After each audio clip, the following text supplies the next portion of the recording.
I'm about to show you a video that I filmed today at the Battle Creek Regional History Museum. This was the Del Shannon tribute event that we put on. Unfortunately, the venue where we held the event is not fully completed yet, so the acoustics and sound are very challenging in this room, and it's beyond the scope of my camera equipment. I did a little bit of work to clean up the quality of sound so you can at least hear what was being said and you can hear the music, and unfortunately it's not studio quality stuff that you're normally used to seeing on my channel. But I wanted to share this with you. I had a lot of people at the event ask me to post the video, even though I was reluctant to do so, that they were asking me because they were sitting in the back and they had difficulty hearing the event as well. So here's the event of the Del Shannon venue.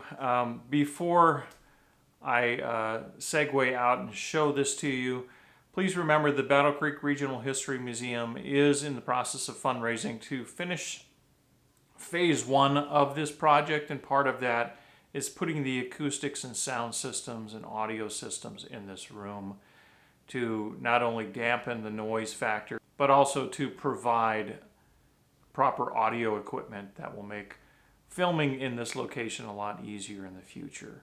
So if you'd like to contribute to that project, I'll put a link to the Battle Creek Regional History Museum where you can donate, and certainly sign up for the newsletter so you can keep track of what's happening with our campaign for finishing phase 1. So I'm going to show you the event now. We hope to bring more programs like this to the museum, and we appreciate you coming. We do have a brochure. If you'd like to become a member, you can give us your email address and you can donate to the Battle Creek Museum. Help us complete phase 1 as a balance of the museum. Next door, you can look at it, it's 13,000 square feet that will be museum space, and we hope to have some Del Shannon history here at the museum. I'd like to welcome Shirley, Del Shannon's wife, and his son Craig is also here, and the rest of the family of Popenhagen. And with that, Jim, you ready? Thank you. So in a room like this, the key is, as private as you think your conversations are, they won't be. So if we can just hold off on whispering and cell phones and all that. I'm good at talking loud, so we're going to be good with there. I first want to thank Doug for being this here. Doug, he's the guy that's up here first. Doug has been helping me this entire time. And give a hand for Doug, ladies and gentlemen.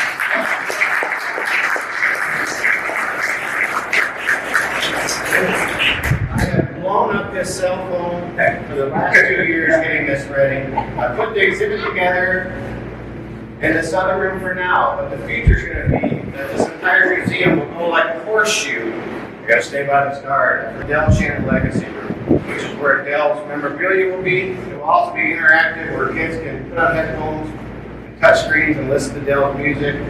There's going to be a really big cutout of Del, eventually a statue, so you can take selfies in front of it, everything. And also, later on, as soon as we can, some kind of recording set up where you can come in and record a Del Shannon song. Karaoke style, something, I'm sure. I'd like to welcome my manager and my best friend, Craig Westover. This is Del Shannon's son. Let's give him a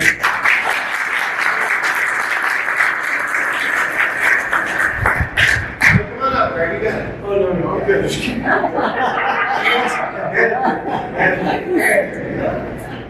He hates this stuff. I also want to say next to Craig is his mother and Del Shannon's wife, Shirley Westover.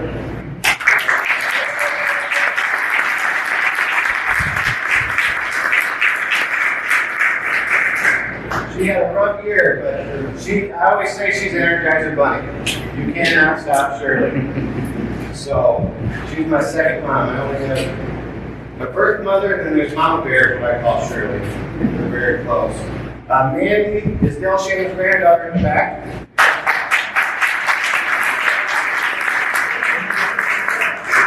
And Jack, her husband, they're going to yodel with me a little bit. Right, Mandy? Yeah. You should bring up my water after Little Town Flirt. I remember that.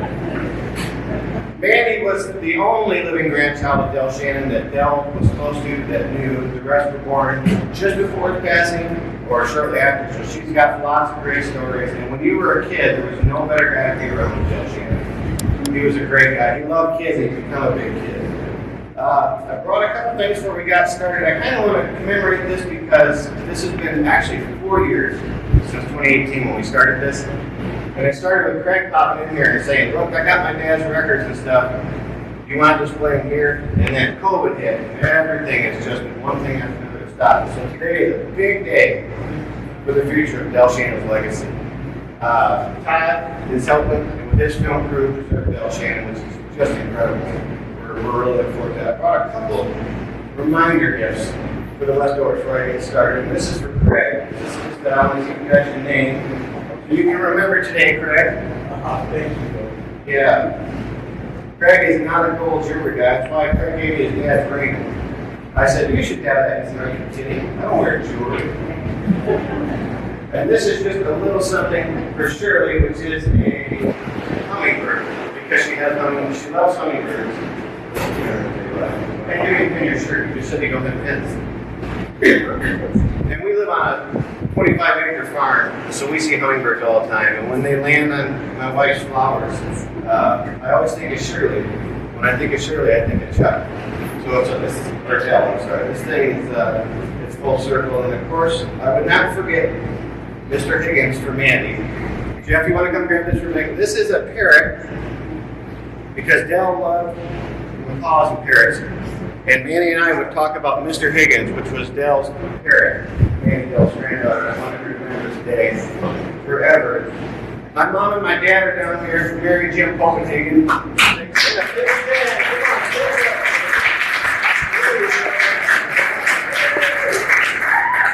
I come from a hard-working, blue-collar family, and my mom had 3 musician boys, always changing instruments. I had no idea the sacrifice that they made to pursue our dreams in music. They just got it for us. When I wanted to play guitar, it was a cheap guitar to start out with, but that's what you do. You need to earn your way up. My fingers would bleed when I played. I remember learning I go to pieces, and I went to my dad because that thing was so hard. I was 9 or 10 years old. I was so proud of it. I said, that's great. But just remember, you gotta be your best, not the best. You kept your ego in check. So that's important, and it's rare. My brother, Michael, his wife Jennifer is here.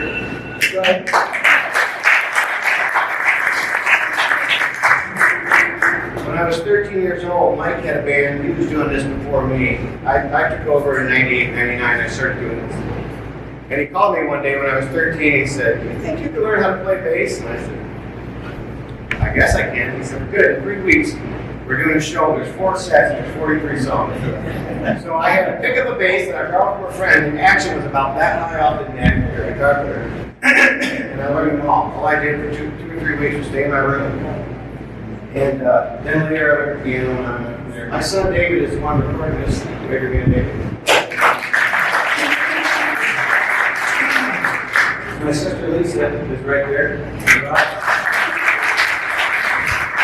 She doesn't play instruments, but she plays the radio pretty well.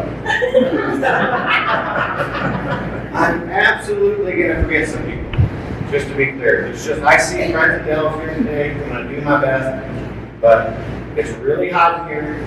I've been talking and going for 4 days straight, so I'm really tired. And I just came off the road last week, so I'm a little sleepy. The guy who dreamed up and made happen the Del Shannon Memorial Marker, Dick Slaughter, is here. Dick, stand.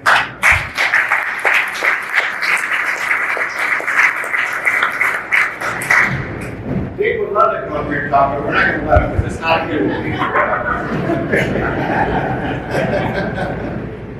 It's funny and true. Brian Young is here somewhere. Way in the back. He's the only guy that can actually change a light bulb in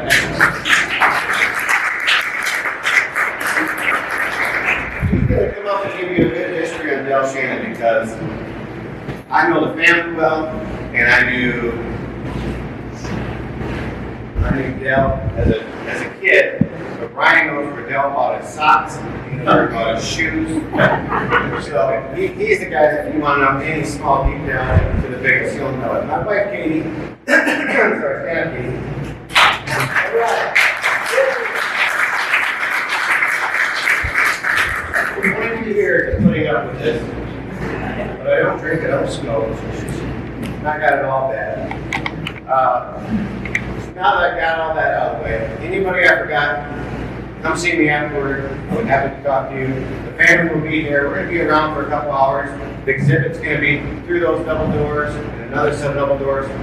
We invite you to go in, take a look at it.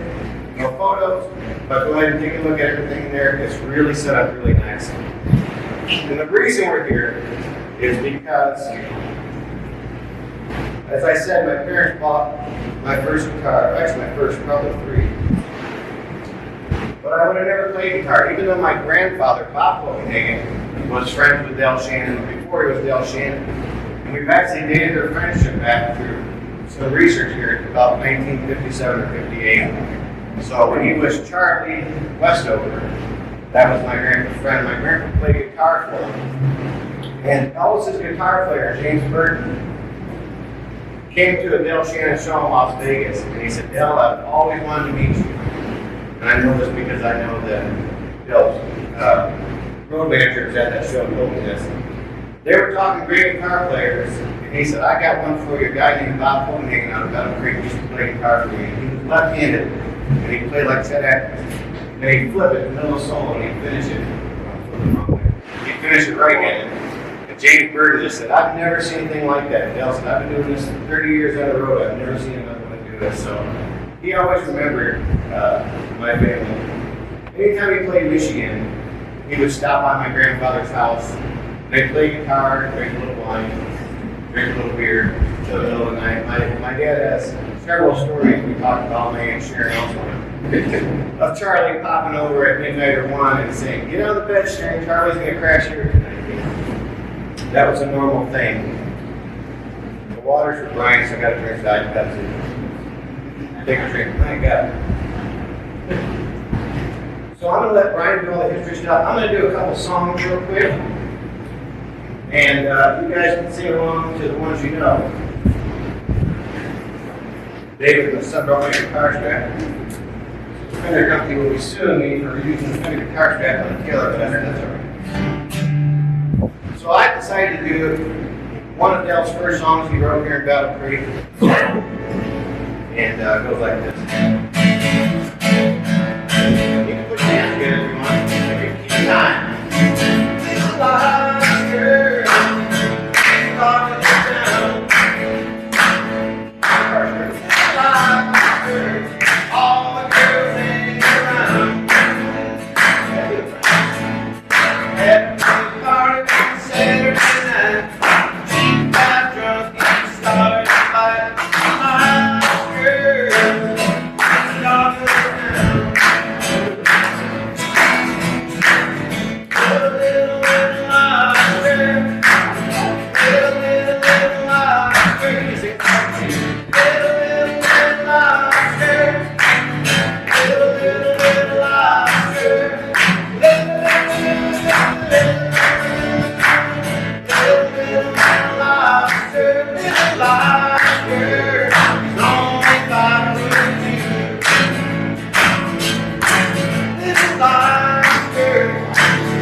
That was not a number 1 hit.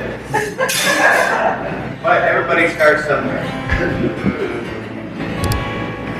we're going to do his #1 hit now song from Battle Creek. And what I'm going to ask you guys to do is sing along when I point you, because I'm tired. It's extremely warm in here. One guy said to me earlier, he said, I seen you 20 years ago. I said, oh, great. He said, looks like you put on about 10 pounds. I said, all right. Well, anyway, I have, so it's hot. So when I point you, you guys sing, all right? We go back to Battle Creek in 1960.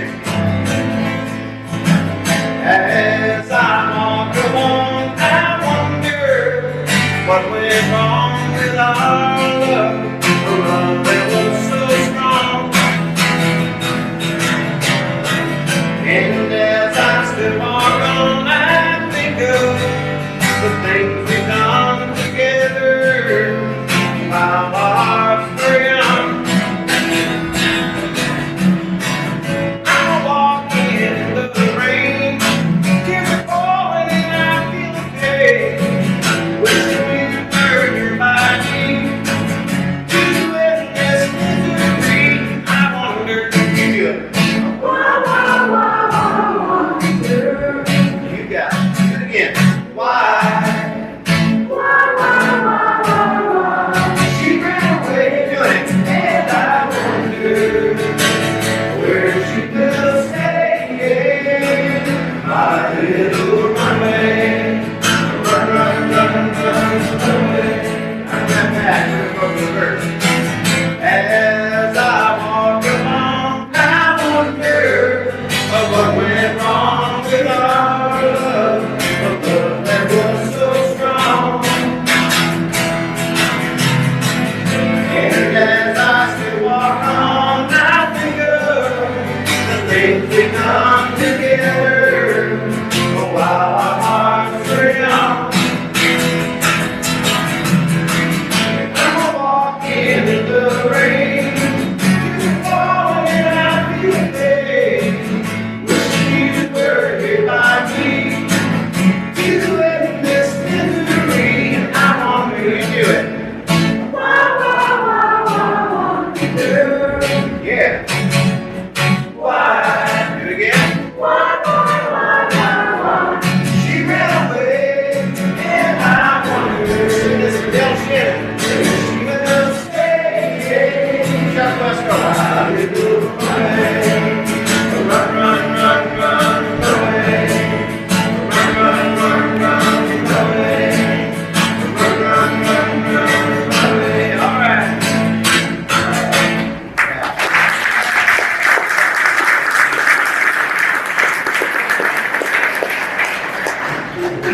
And now I get to take a little break and let all the attention go to Brian Young. So Brian Young, come tell us Del's story. Give a hand for Brian.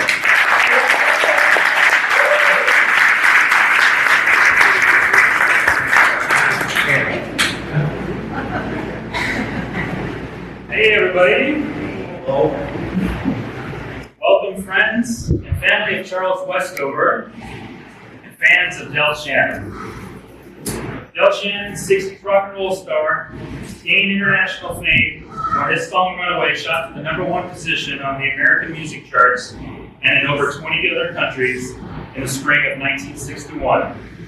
That song was written at the Hilo Club, which stood on the corner of Capitol Avenue and Hamlin, here in Battle Creek, where a Del Shannon Runaway historical marker now stands.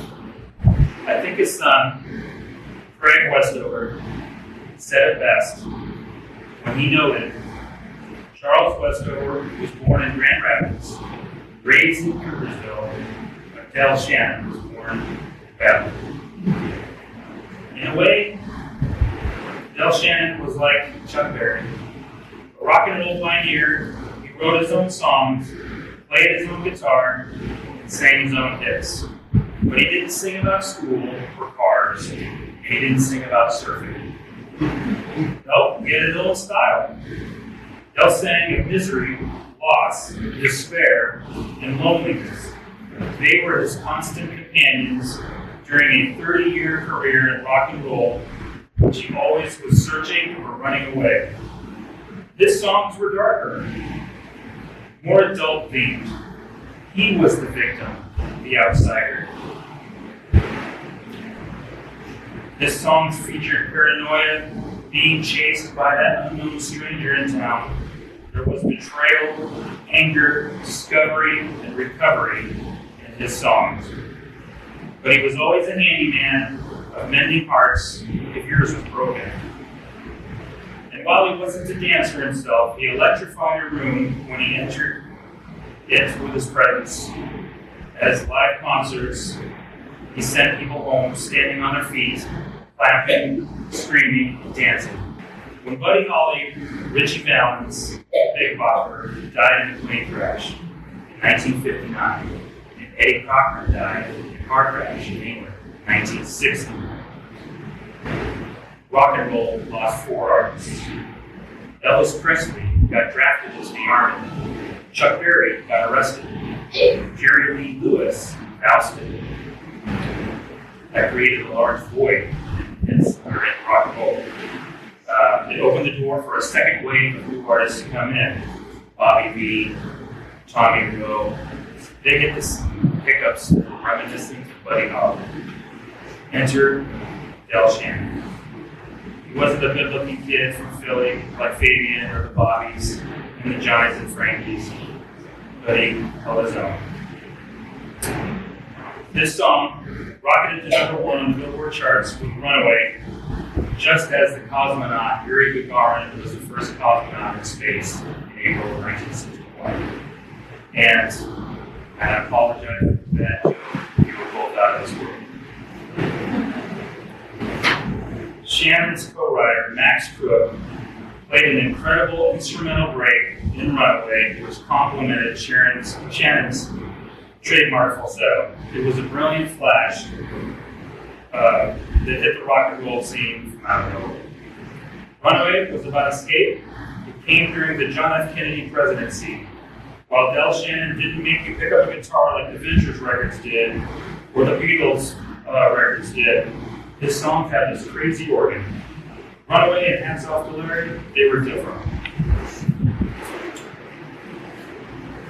Del Shannon, Why, and Cry, before the Beatles, yeah, and the Monkees, oh, no.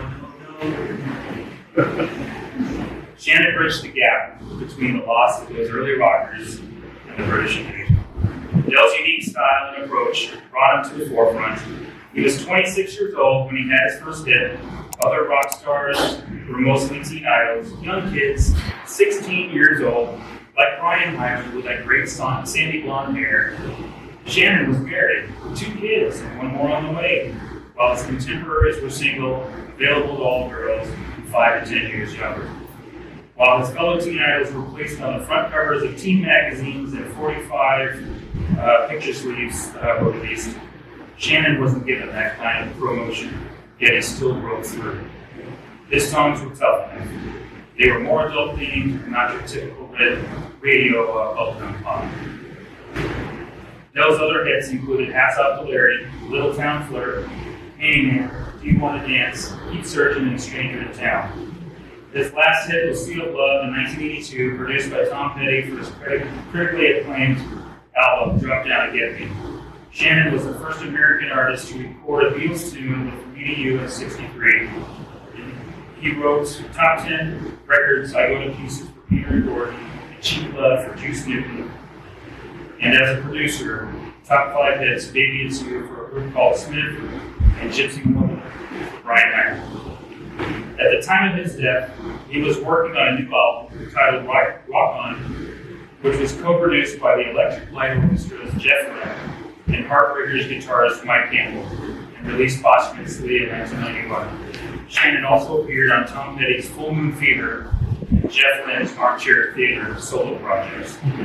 Although Del Shannon was surrounded by the biggest stars in the music business and rubbing shoulders with some of the big giants, he never forgot his roots. He did come back to Battle Creek often. He tried to launch the professional career of Lloyd Brown, who used to play here in the club bar in town, and he loved watching Junior Walker, Johnny Bristol, and Jackie Beavers play here. Doug DeMott, who was well known in town, was the first person to really encourage Shannon to sing besides his mother. DeMott would allow him to sing 1 or 2 songs a night while his throat was rested, and taught Dell some Chet Atkins licks and Roy Clark guitar licks.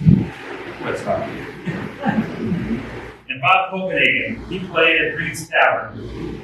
She was Shannon's guitar player in his band for a while, and they remained friends over the years. Del Shannon was also one of the first to record Bob Seger. It's fitting, and I'm truly pleased to see a professional exhibit of Del Shannon's music, memorabilia, gold records, stage attire, and mementos find a home here at Battle Creek today, where Del Shannon was born and where Runaway was written. Thank you all for coming.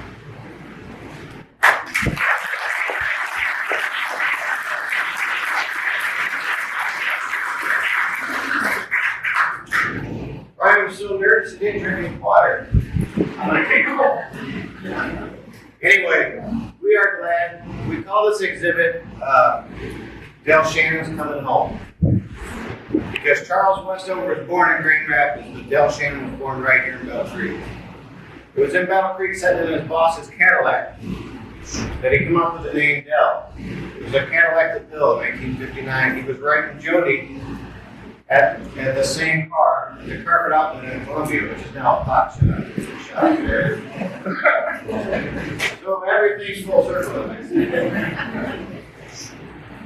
And he stared at the dash and he saw the bill, and he said, Del, I like Del. So he kept Del. And then a wrestler, wannabe professional, came in the Hilo Club one night.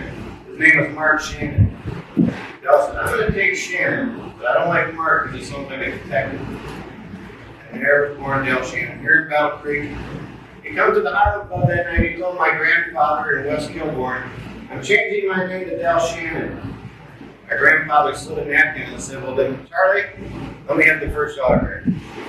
He signed Del Shannon, my grandfather, at the Hilo Club.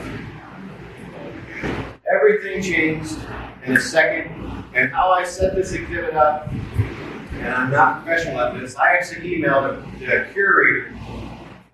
Her name is slipped in my mind at Graceland for some pointers, because when Craig said, I can't think of anybody better than you to do it, I did what you always do in show business and say, yeah, I got this. You never say no. I didn't have a clue. So I ordered my white gloves to handle everything. And I started doing this, and there were some things that needed repair, and I changed some glass for museum glass so it'll last for generations. And as you go out today, enjoy the exhibit. Thank you guys for coming. I'm going to keep it short to the top. So God bless you all. Have fun. Enjoy the Del Shannon exhibit. Thank you.